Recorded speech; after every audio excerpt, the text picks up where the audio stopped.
Public TV news బులెటిన్ల ముందుగా headlines. మహిళా దొంగల గ్యాంగ్ హల్చల్.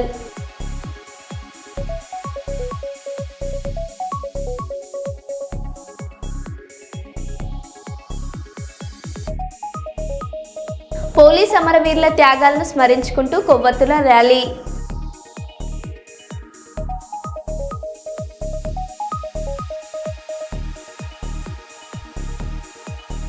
పంట నష్టంపై రైతు సంఘం నాయకుల ఆందోళన.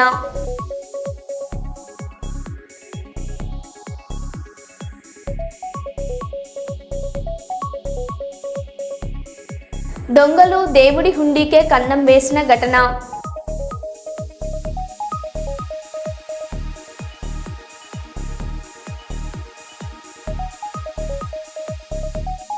అణు పరీక్షలపై ట్రంప్ సంచలన వ్యాఖ్యలు.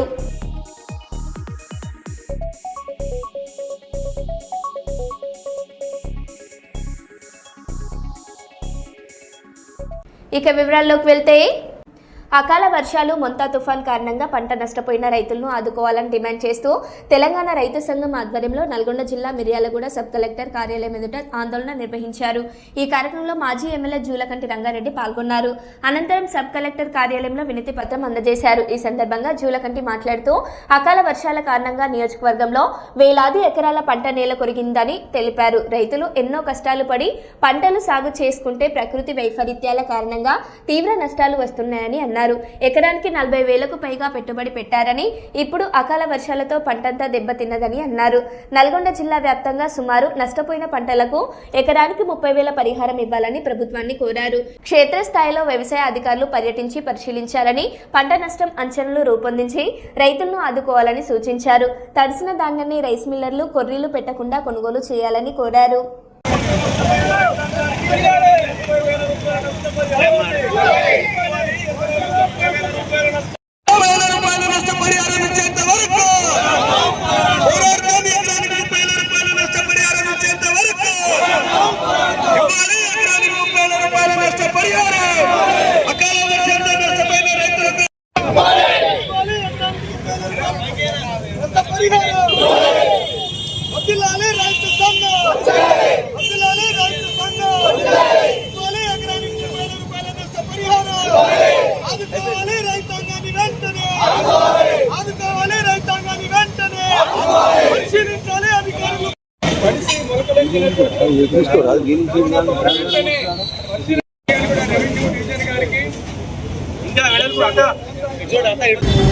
చేతికి వచ్చేటువంటి సమయంలో ఎక్కడికి వెళ్ళినా కూడా 30-35% వరి పంట మొత్తం కూడా నేల కొరిగి ఇవాళ మొత్తం గింజలన్నీ కూడా నానిపోవటం అనేది జరుగుతూ ఉన్నది.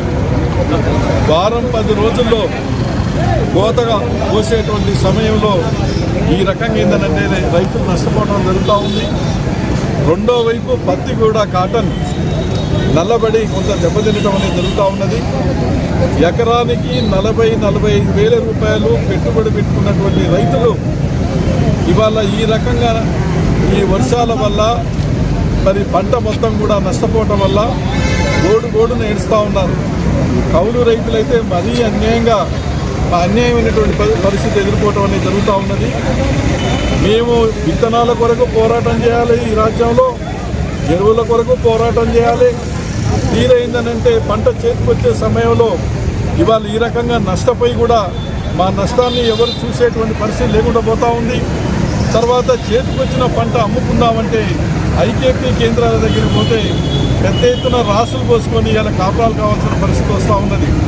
ఎందుకంటే ఏదో సాగు చెప్పి ధర తగ్గిస్తూ ఉన్నారు, కొనకుండా రోజుల తరబడి అక్కడనే రాసులు పోసుకొని ఉండవలసిన పరిస్థితి రావటం జరుగుతూ ఉంది. కాటన్ రైతులు కూడా అదే రకమైనటువంటి పద్ధతుల్లో ఇవాళ ఇబ్బంది పడుతూ ఉన్నారు. ఇప్పటి వరకు అధికారులు కానీ ప్రజాప్రతినిధులు కానీ ఇంత నష్టం జరుగుతున్నా కూడా, రైతులు ఇంత ఆవేదన చెందుతున్నా కూడా ఒక్కరు వచ్చి గ్రామాలకు వచ్చి ఈ నష్టపోతున్నటువంటి పంటలను తీసే పరిస్థితి లేదు. రైతులని ఆదుకుంటామని ధైర్యం చెప్పేటువంటి వాళ్ళు లేరు. అధికారులు చేయటం లేదు, ఇక ప్రజాప్రతినిధులు అయితే ఎక్కడున్నారో అర్థం కావటం లేదు. ఎమ్మెల్యేలు, మినిస్టర్లు, ఎంపీలు అందరూ జూబ్లీ హిల్స్ ఎన్నికల చుట్టూ 3 పార్టీల వాళ్ళు తిరుగుతూ ఉన్నారు. కాంగ్రెస్ వాళ్ళు, బీజేపీ వాళ్ళు, టీఆర్ఎస్ పార్టీ వాళ్ళు. ఇక వాళ్ళకు రాజకీయ ప్రయోజనం, ఎన్నికల ప్రయోజనం తప్ప రైతులు చచ్చిపోయినా, రైతులు ఎన్ని కష్టాలు పడుతున్నా కూడా ఇటువైపు చూడకుంటే ఏంటంటే ఆ జూబ్లీ హిల్స్ ఎన్నికల చుట్టే హైదరాబాద్లో మకాం వేసి ఉండే పరిస్థితి ఉంది. అయ్యా, ఒక్కసారి మీరు 2-3 రోజులైనా కనీసం అధికారులైనా ప్రజాప్రతినిధులైనా గ్రామాలకు రండి. పంట ఎక్కడెక్కడ నష్టం జరిగిందో ఆ నష్టపోయిన పంటలన్నీ పరిశీలించండి. పత్తి రైతుల దగ్గరికి రండి, వరి రైతుల దగ్గరికి రండి. ఐకేపీ కేంద్రాలు ఏ విధంగా అక్కడ కొనుగోలు చేస్తారో చూడండి. సీసీఐ కేంద్రాల్లో ఏ రకంగా పత్తి కొనుగోలు చేస్తారో చూడండి. ఎక్కడ పోయినా కూడా అన్యాయమైనటువంటి పరిస్థితి ఉంది తప్ప రైతులకు న్యాయం జరిగే పరిస్థితి లేదు. పంటల బీమా పథకం ఎక్కడ అమలు కాదు. ఇలా ఎకరానికి 40,000 పెట్టుబడి పెట్టి ఇవాళ పంట ఈ రకంగా నష్టపోతే చేసినటువంటి అప్పులు ఎట్లా తీర్చాలి, మా కుటుంబాన్ని ఎట్లా కట్టుకోవాలని చెప్పేసి గోడున రైతులు ఏడుస్తూ ఉన్నారు. రైతులుగా మేము జనగామ జిల్లాలలో మాజీ మంత్రి ఎర్రబెల్లి దయాకర్రావు పర్యటించారు. ఇటీవల కురిసిన అకాల వర్షాల కారణంగా దెబ్బతిన్న వరి, పత్తి, ఇతర పంటలను పరిశీలించి నష్టపోయిన రైతులను పరామర్శించారు. రైతుల పక్షాన జిల్లా కలెక్టర్ వినతి పత్రం అందజేసి మాట్లాడారు. అకాల వర్షానికి సర్వం కోల్పోయి రైతులు దిక్కుతోచని స్థితిలో ఉన్నారని, తక్షణమే క్షేత్రస్థాయిలో సర్వే నిర్వహించి ఎకరాకు 25,000 రూపాయల చొప్పున నష్టపరిహారం అందించి రైతులను ఆదుకోవాలని వారు డిమాండ్ చేశారు. వారి వెంట జనగామ ఎమ్మెల్యే పల్ల రాజేశ్వర్ రెడ్డి, జిల్లా మండల నాయకులు, రైతులు తదితరులు ఉన్నారు.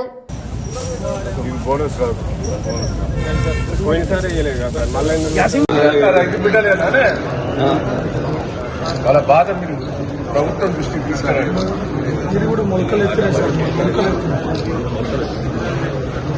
వచ్చిన ఒక్క కింద కూడా ప్రాంతంలో సీసీఐ ద్వారా ఇది ఏం చేసుకోవాలని ప్రభుత్వం చదువు పెట్టి సీసీఐ ద్వారా కొనిచ్చే ఏర్పాటు చేయాలి. ఉపాధి హామీ పథకం మీద రోడ్డు చేసిన ఉంటుంది కాదని దయచేసి ప్రభుత్వమే గ్రాంట్ మంజూరు చేసి మొక్కలు, కాటలు, ఒడ్లు, పంట నష్టం 25,000 ఇచ్చినట్టు చేయవలసిందిగా మా రైతుల తరఫున రిప్రజెంటేషన్. ఈ రైతులు వచ్చి ఇవ్వండి. ఏమైతే 10,000 అంతకుముందు కొద్దిగా 10% నష్టం జరుగుతూనే 10,000 ఇచ్చిండు కేసీఆర్ గారు. పోయినసారి యాసింగ్ లోపల మీరు ఇంతవరకు పల్లా రాసినట్టుగా బోనస్ ఇయ్యలే. మా జనగాం జిల్లా అంతా ఎండిపోయింది. ఎవరి చేయబట్టి ఎండిపోయింది? మీ దేవాల నీళ్లు రాక. కేసీఆర్ గారు వచ్చి సందర్శించి రైతులకు ధైర్యం చెప్పాడు. రైతులు ఆవేదన చేసుకున్నారు. ఆ ఎండిపోయిన పంటను కూడా కేసీఆర్ గారు చూసిపోయారు. ఇవాళ నువ్వు వచ్చింది ఏంటయా? వచ్చి ఏం చేసినావు చెప్పు. రేవంత్ రెడ్డి గారు వచ్చి ఏం చేశావు? ఆ రోజు కేసీఆర్ గారు పంట నష్టం పోతే నర్సంపేట, మైబాద్ జిల్లా అన్ని కూడా తిరిగిండు, రైతులతో మాట్లాడిండు. ఈ రోజు నీ మాయమాటలు చెప్పి వరంగల్కి వచ్చి ఇంత బోకస్ మాటలు చెప్పి ఏదో వరద నష్టం కాడ కొద్దిగా పోయి చూసి రైతులు ఏమన్నా పలకరించావా? రైతుల దగ్గర పోయి వాళ్ళ ఆవేదన విన్నవా? వాళ్ళ బాధ విన్నవా? టీవీల ద్వారా నువ్వు చూస్తలేవా? సోషల్ మీడియాల ద్వారా చూస్తలేవా? రైతులు ఎంత ఆవేదనతో ఉన్నారో. కల్లాలల్లా ఒడ్లు మొలికెత్తినాయి, పత్తి మొత్తం ఘోరంగమైంది. కర్నూలు నుంచి టీటీడీకి వెంకటేశ్వర స్వామి ఊరేగింపు. కలియుగంలో ఏకైక భగవంతుడు తిరుమల శ్రీ శ్రీ వెంకటేశ్వర స్వామి వారేనని హిందూ సమాజం నమ్మి పరమ పవిత్రమైన కార్తీక మాసంలో కలియుగ వైకుంఠ వాసుని వెళ్లి వారిని దర్శించుకోవడం మహాపుణ్యభాగంగా భావించి ఈ మహోన్నత కార్యక్రమానికి శ్రీకారం చుట్టామని భక్తి చైతన్య పాదయాత్ర కమిటీ తెలిపింది. కర్నూలు నగరంలోని పాత బస్టాండ్ శ్రీశైల బ్రహ్మరాంబిక కార్యాలయం నుంచి తిరుమల తిరుపతి దేవస్థానానికి వెంకటేశ్వర స్వామిని ఊరేగింపుగా తీసుకెళ్తూ ఇళ్లలో ఆధ్యాత్మిక చింతనను పెంపొందించేందుకు ఈ కార్యక్రమం చేపట్టారు.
ఇది 14వది.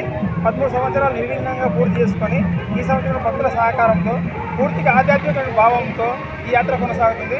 ఈ యాత్రలో పాల్గొన్న ప్రతి భక్తునికి ఉచిత భోజనం, వసతి సౌకర్యం కల్పిస్తున్నాం. 12 రోజులు జరిగే ఈ పాదయాత్ర తిరుపతి చేరే కోసం 12 రోజులు అవుతుంది. 13వ రోజు స్వామివారి దర్శనం జరుగుతుంది. నిరుప్రాయంలో భక్తులు వారి యొక్క ఇష్టానుసారము వారి యొక్క ఇతర తిరుమల దేవస్థానం సంబంధించినటువంటి లోకల్ టెంపుల్ చూసుకుని తిరిగి ప్రయాణం అవుతారు. ఈ యాత్రలో ప్రతి ఒక్కరి సహకారం చేస్తున్నారు. భక్తులకు కానీ, యాత్రకు కానీ, వ్రతానికి కానీ ప్రతి ఒక్కరు ధూప నైవేద్యాలు సమర్పించి భక్తుల యొక్క పూర్తి సహకారం అందిస్తున్నారు. ఈ యాత్ర నిర్విఘ్నంగా ముందు కొనసాగుతుందని మేము భావిస్తున్నాము. ఓం నమో వెంకటేశాయ. నా పేరు శ్రీనివాసులు, పాదయాత్ర కమిటీ మెంబర్. భక్తి చైతన్య పాదయాత్ర మొదలుపెట్టి ఇప్పటికీ 14వ సంవత్సరం. ఈ సంవత్సరం కూడా దాదాపు 400 మందితో కర్నూలు నుంచి బయలుదేరడం జరిగింది. ఈ యొక్క యాత్రకు కర్నూలు నగర ప్రజలంతా కూడా హర్షాతిరేకాలు వ్యక్తం చేసి స్వాగతం పలుకుతూ మమ్మల్ని ఆశీర్వదించడం జరిగింది. ఈ తిరుమల వెంకటేశ్వర స్వామికి చేరుకోవడానికి దాదాపుగా 12 రోజులు గడుస్తుంది మాకు. ఈ యొక్క 12 దినాలలో మాకు అనేక రకాలుగా చాలామంది భక్తులు సహకారం వల్ల ఈ యొక్క యాత్ర కొనసాగుతుంది. అదేవిధంగా మా యొక్క కమిటీ సభ్యులు కూడా ఈ యాత్రలో ఎంతో ఉత్సాహంగా పాల్గొంటూ శ్రీ వెంకటేశ్వరుని 13వ దినమున మేము దర్శించుకోవడం జరుగుతుంది. ఓం నమో వెంకటేశ్వర. నా పేరు శ్రీరాములు, కమిటీ సభ్యుడు.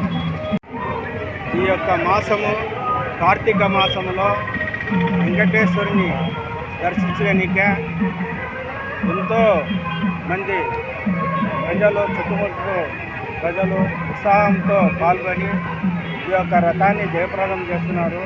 మరి ఈ యొక్క కమిటీ వాళ్ళకైతేనేమి, మరి వచ్చిన భక్తులకైతేనేమి, ఇక్కడ వచ్చిన టీవీ వాళ్ళకైతేనేమి, మన నుంచి చెక్క భజన వాళ్ళకైతేనేమి మా హృదయపూర్వక తరఫున మేము మా కమిటీ తరఫు నుంచి హృదయపూర్వకంగా వందనాలు తెలుపుతున్నాం. అదేవిధంగా ఈ యొక్క భక్తి చైతన్య పాదయాత్ర 14వ సంవత్సరము దిగ్విజయంగా మన శ్రీ లక్ష్మీ చెన్నకేశ్వర స్వామి పాత బస్టాండ్ నుంచి మనం తిరుమలకు చేరుకున్నాము. ఇక్కడ మా యొక్క కమిటీ వాళ్ళు అందరూ సహకారంతో, ప్రజల యొక్క సహకారంతో ఈ యొక్క కార్యక్రమాన్ని జయప్రదం చేసుకుంటూ భక్తి చర్చలతోటిగా బయలుదేరుతున్నాము. అదేవిధంగా ఆధ్యాత్మికంగా మనం ఎంతో ఉత్సాహంగా ఈ యొక్క భక్తి చైతన్య పదయాత్రని 14 సంవత్సరాలు తీసుకుంటే ఈ యొక్క కర్నూలు టౌన్లో అందరూ సహకరించవలసిందిగా విజ్ఞప్తి చేస్తున్నాము. కానీ మన హిందూ ధర్మం ప్రకారంగా మనం ఎంతో కృషితోటిగా ముందుకెళ్తుంటే ఈ యొక్క హిందూ పరిషత్ వాళ్ళైతేనేమి ఇక్కడ వారు కూడా సహకరిస్తే బాగుంటుందని మరి మనీ చేస్తున్నాము. నెక్స్ట్ మంత్ అన్నా నెక్స్ట్ ఇయర్ అన్నా వాళ్ళందరూ సహకారంతో ముందుకు రావాల్సిందిగా కోరుతూ ఈ యొక్క ఉప్పల్ ఎమ్మెల్యే బండారి లక్ష్మారెడ్డి ఆదేశాల మేరకు చెర్లపల్లి గ్రామంలో బంగారు మైసమ్మ దేవాలయం వద్ద సీసీ రోడ్ పనులను పరిశీలించిన బీఆర్ఎస్ పార్టీ నాయకులు నేమూరి మహేష్ గౌడ్. ఈ సందర్భంగా మహేష్ గౌడ్ మాట్లాడుతూ చెర్లపల్లి డివిజన్ అభివృద్ధికి ఉప్పల్ ఎమ్మెల్యే బండారి లక్ష్మారెడ్డి అన్ని విధాలా కృషి చేస్తున్నాడని ఆయన అన్నారు. ఈ కార్యక్రమంలో యాదయ్య, లక్ష్మయ్య, బాబు, రాములు, అనిల్ కుమార్, బాలకృష్ణ, శ్రీనివాస్, భాను, వంశీ తదితరులు పాల్గొన్నారు.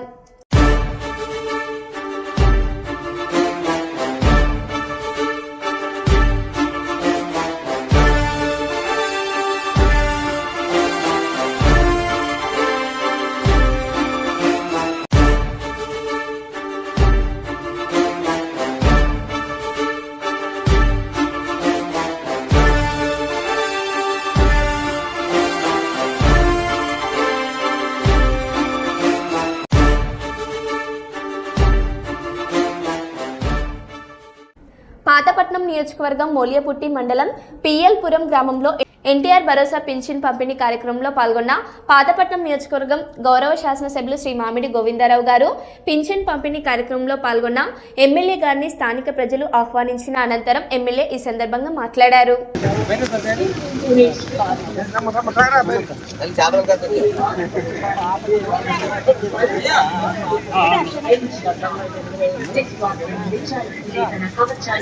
అవధులు లేని సేవా కార్యక్రమాలతో ఆత్మీయ ప్రజా సంక్షేమం కోసం పరితపించే వ్యక్తి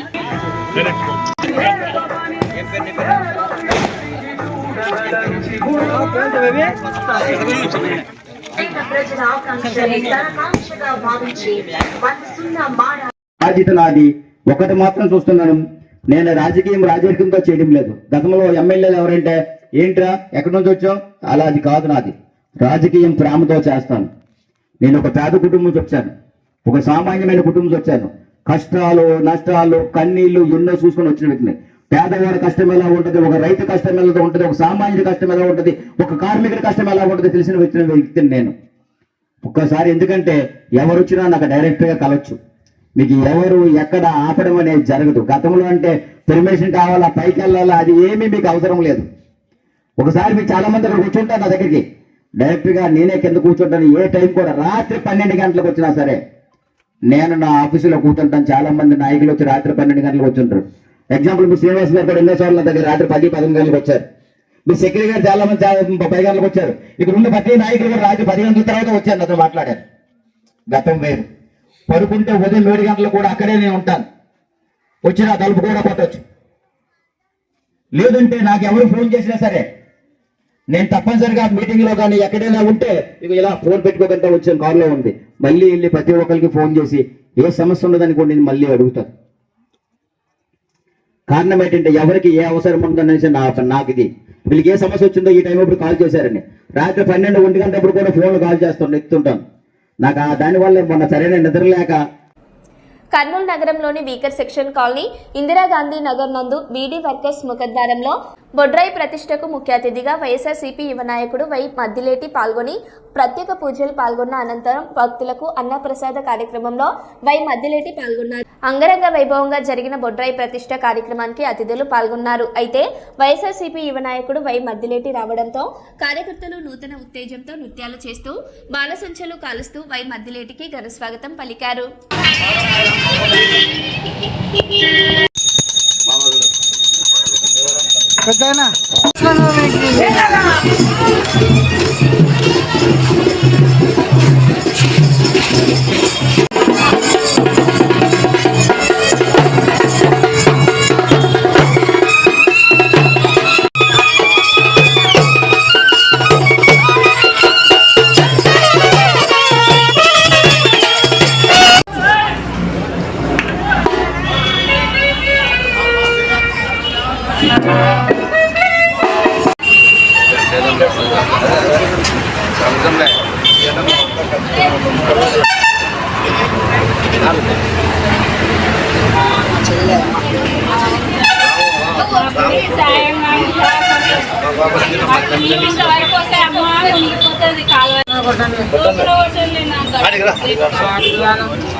ward beedi workers beedi workers colony బొడ్రాయి ప్రతిష్టకు ఆహ్వానించిన కాలనీ వాసులందరికీ నా యొక్క ధన్యవాదాలు.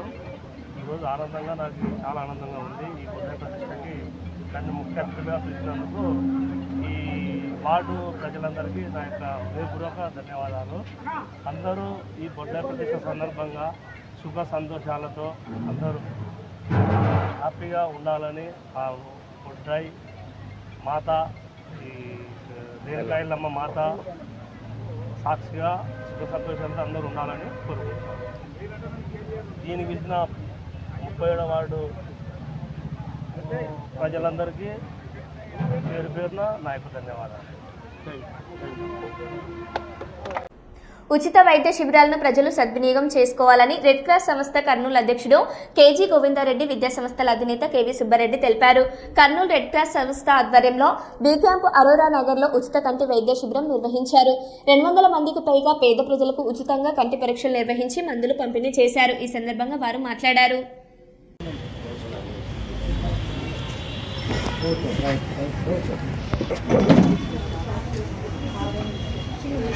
ఓకే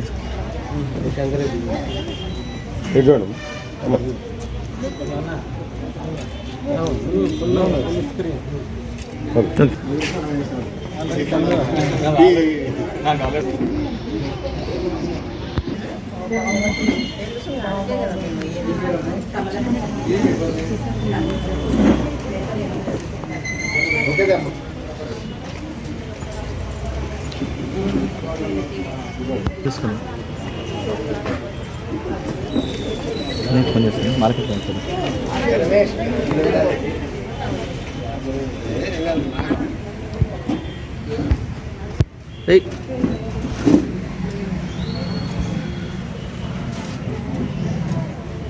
ఓకే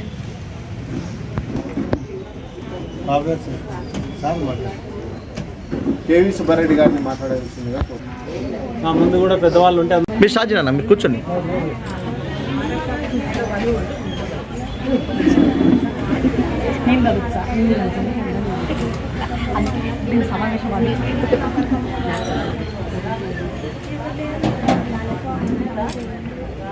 ఓకే ఓకే మీరు చేయబెట్టండి సార్. Okay thank you. కూడా అందరికీ కూడా కంటి పరీక్షలు నిర్వహించడం, ఎవరికైనా ఎలాంటి సమస్యలు ఉన్నా కూడా కంటికి సంబంధించి ఉచితంగా ఆపరేషన్ చేయించడం, తర్వాత వాళ్ళందరికీ అవసరమైతే కళ్ళజోళ్ళు ఇవన్నీ కూడా ఇవ్వడానికి మేము సిద్ధంగా ఉన్నాం. మరి ఈ అవకాశాన్ని వాడుకోవడం మనందరి బాధ్యత. చాలాసార్లు one can A take a horse but to A pound but cannot make it drink అని ఇక్కడ ప్రోగ్రాం పెట్టినా కూడా పక్కిళ్ళల్లో ఉన్న వాళ్ళు కూడా రావడానికి కొంతమంది బద్దకిస్తుంటారు. కానీ ఇక్కడ రెస్పాన్స్ బాగుంది. మీరందరూ కూడా పొద్దున్న లేస్తే అప్పుడప్పుడు కరెంట్ లేనప్పుడు కూడా ఇళ్లలో పనిచేసే మహిళామణులు, మీకు తెలుసు కంటి చూపు యొక్క ఆవశ్యకత ఎంత అనేది. అదే కాదు, మొత్తం మీద సర్వేంద్రియానాం నయనం ప్రధానమని భోజనం చేసేటప్పుడు సంవత్సరంలో ఒకసారన్నా వాళ్ళని గుర్తు చేసుకోవడం అనేది మనకు కూడా చాలా మంచిది. సో ఈ సంస్థలు 3 సంస్థలు మాకు చేస్తుంది. రెడ్ క్రాస్ సంస్థ, ఇక్కడ ఉన్న వాళ్ళందరం రెడ్ క్రాస్లో ఉన్నాం. రెండవది కేవీ సుబ్బారెడ్డి విద్యా సంస్థలు, నేనే ఆ కేవీ సుబ్బారెడ్డి నేనే. ఒకటి రెడ్ క్రాస్ సొసైటీ అనేది వరల్డ్ వైజ్గా ఎస్టాబ్లిష్ అయినటువంటి, ప్రపంచంలోనే చాలా విలువలు అందిస్తున్నటువంటి రెడ్ క్రాస్ సొసైటీ ద్వారా మరి దేశానికి రాష్ట్రపతి రెడ్ క్రాస్ సొసైటీకి ప్రెసిడెంట్, రాష్ట్రాలకు విలేకరులు కూడా, ఎలక్ట్రానిక్ కూడా, ప్రింట్ మీడియా వాళ్ళు కూడా, మీరు కూడా టెస్టింగ్ చేసుకోండి. మీరు మీడియా ద్వారానే ఇది స్ప్రెడ్ అవుట్ కావాలా. చాలామంది ఈ జిల్లా మొత్తము కాదు, జిల్లా మొత్తమే కాదు, 2 రాష్ట్ర జిల్లాలు దీన్ని ఉపయోగించుకోవాలని, రెడ్ క్రాస్ సొసైటీ సేవలు ఉపయోగించుకోవాలని నేను ప్రత్యేకంగా గోవిందరెడ్డి చైర్మన్ గారికి, కె సుబ్బారెడ్డి గారికి, బాబురావు గారికి, శంకరెడ్డి గారికి, శంకరయ్యకి, వీళ్ళందరికీ నేను అభినందించు. మీరు స్పాంటేనియస్గా వచ్చినందుకు మీకు కూడా అభినందనలు, కృతజ్ఞతలు. చెప్పేదేం లేదు. ఆయన ఒక తపస్సు చేస్తున్నాడు మీకోసం. మీరు బాగు ఉండాలని, మీరంతా బాగా చూడాలని, మీరంతా బాగా అవ్వాలని, మీకు అన్నీ నేర్పించాలని చాలా కార్యక్రమాలు తీసుకున్నాము రెడ్ క్రాస్ తరఫున. అది టైలరింగ్ అయితేనేమి, బ్యూటీషియన్ కోర్స్ అయితేనేమి, లేకపోతే ఇంకా ఒక ఇది కూడా చేసాము, యోగా కూడా పెట్టాము, యోగా సెంటర్ కూడా.